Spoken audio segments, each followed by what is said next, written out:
Hi, so today I'm going to share some witchy reads with you. So this is a monthly recommendations prompt, so I will leave the details of that group down below.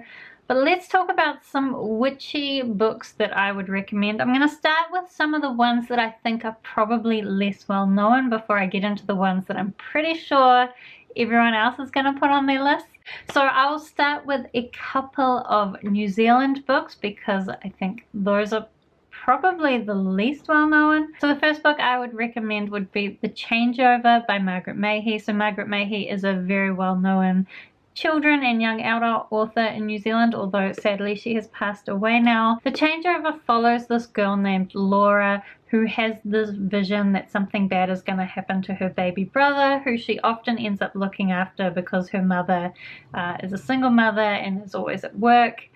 So she gets involved with this guy at her school who she happens to know is a witch, and she ends up working with this witchy family to try and save her brother. There were definitely some strange bits in this book, both in a good way and a bad way. There are also some parts of this book that were just, I really loved the writing and I thought the lines were amazing. So I really recommend this book if that sounds like something that would interest you. I would say it's on the younger scale of young adult. Probably not quite middle grade though, but it's also really creepy and probably a slightly different perspective of witches than you might get in some other books. Actually, what I found from all the books that I picked out for this list is they're all very different views of what witches are, which I find really interesting. So the second New Zealand book that I would recommend is not actually this one, but it's this series, which is the Kotahi Bay series by J.C. Hart. The series is actually a self-published series where there are 4 books, most of which are only in ebook form, I believe. So this series is set in this like small New Zealand town where it turns out that a lot of the children of the gods live. So it's very based around Maori mythology, and you've got kind of this conflict between the gods building up. The third book follows a character named Alyssa, who is the granddaughter of the town witch who has now passed away, and she's having to take over as the town witch even though she doesn't really know what that means.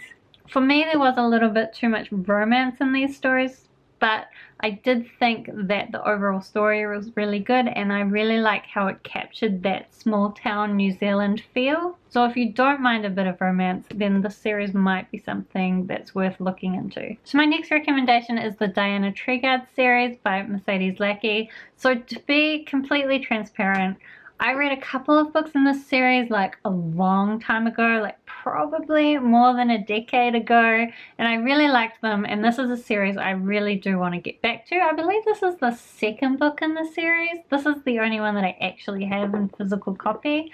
I know that when these came out, Mercedes Lackey had quite a bit of trouble because people didn't like her writing these witchy stories. So it follows this woman named Diane Etrigan who is a witch, and she gets involved in helping this police detective solve crime. I believe he might also be psychic, and they know each other from some paranormal ventures in the past. As I said, it's been a while since I read it, but I think it was just quite a fun but dark, action-y urban fantasy, and I really enjoyed it. I also think that Mercedes Lackey did quite a good job of like, do you know what, anything I say about this is like so memory. At some point I'll reread this and then I'll know whether this is actually a good recommendation, but from what I remember, I really enjoyed the ones that I did read, and that's why I've kind of kept this around as a series I want to get back to. It's just too many good books to read. So moving into slightly more popular books, but ones that don't really get talked about that much, the next series I would recommend would be the Midnight Texas series by Charlaine Harris.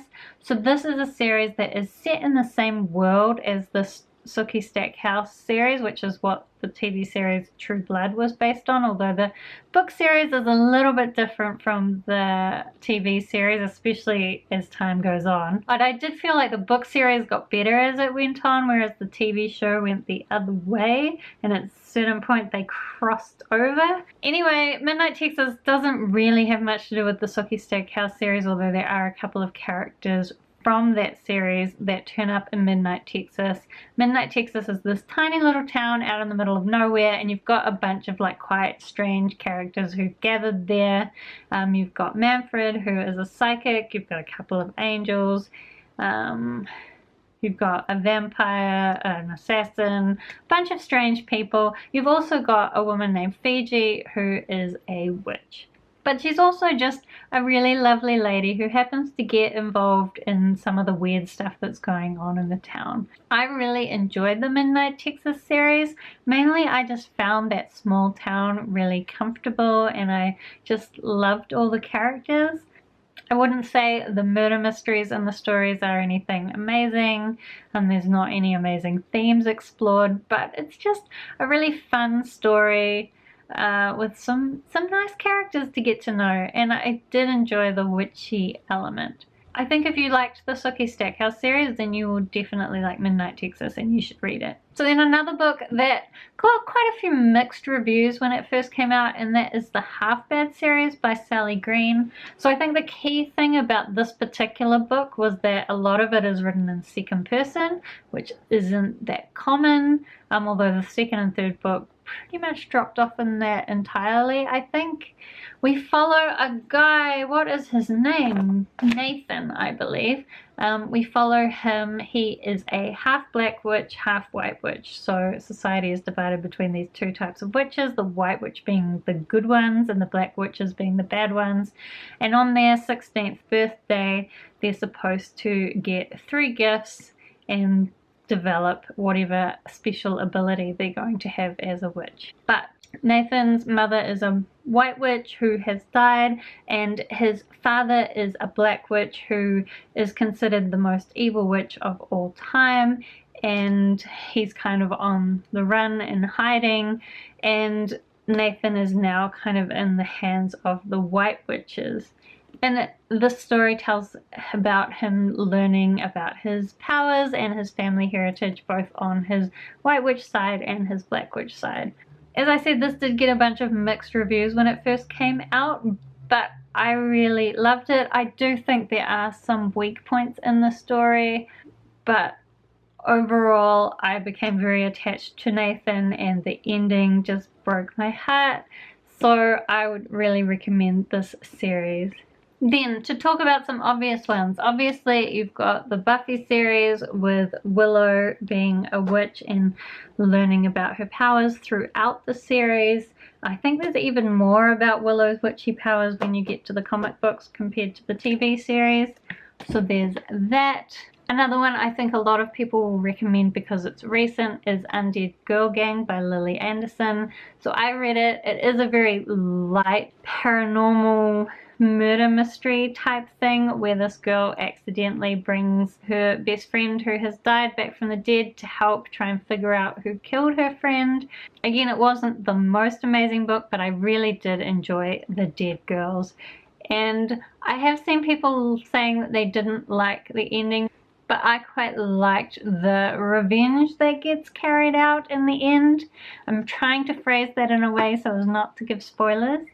Then I think 2 other quite popular witchy ones I would recommend would be the Throne of Glass series, mainly because of Manon Blackbeak, which is one of the characters, my favorite character. To be honest, I don't really care that much about Aelin. I care about Manon and I care about Elide.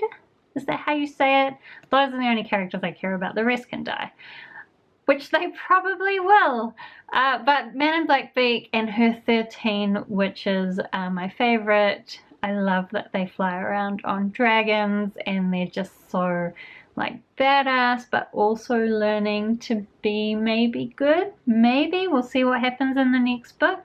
And then the last recommendation I would make would of course be the 3 Dark Crowns series by Kendara Blake. So this is a series that's very witchy. It's set on this island where you've got these 3 queens that are born, and when they turn 16 they're supposed to kill each other, and whoever survives gets the throne, and each of them has a different magical ability. Maybe, or maybe things haven't quite worked out. It's a really great story that's going to be a 4-book series, I believe, and the 3rd one just came out. I haven't quite read the 3rd one yet, but I am excited to read it because the first 2 books had quite a few twists and turns, and I just love how it makes you root for all of the queens. I will say for that one that I do think the writing is a little bit iffy, but hopefully it will get better as the series goes on. I can't really even put my finger on what it is I don't like about the writing, but it is something that I've seen a couple of other people comment on as well. I know that there are also a lot of other witchy books that have been coming out recently, because witchy books seem to be a bit fashionable lately, but I haven't really read that many of the new releases, so that's why I mostly recommended a bunch of older books. Do let me know if you have read any of those books, or if you read any of them after watching this video, because I would love to know, and I would also love to talk to you about them down in the comments. Thank you so much for watching, and I will see you next time.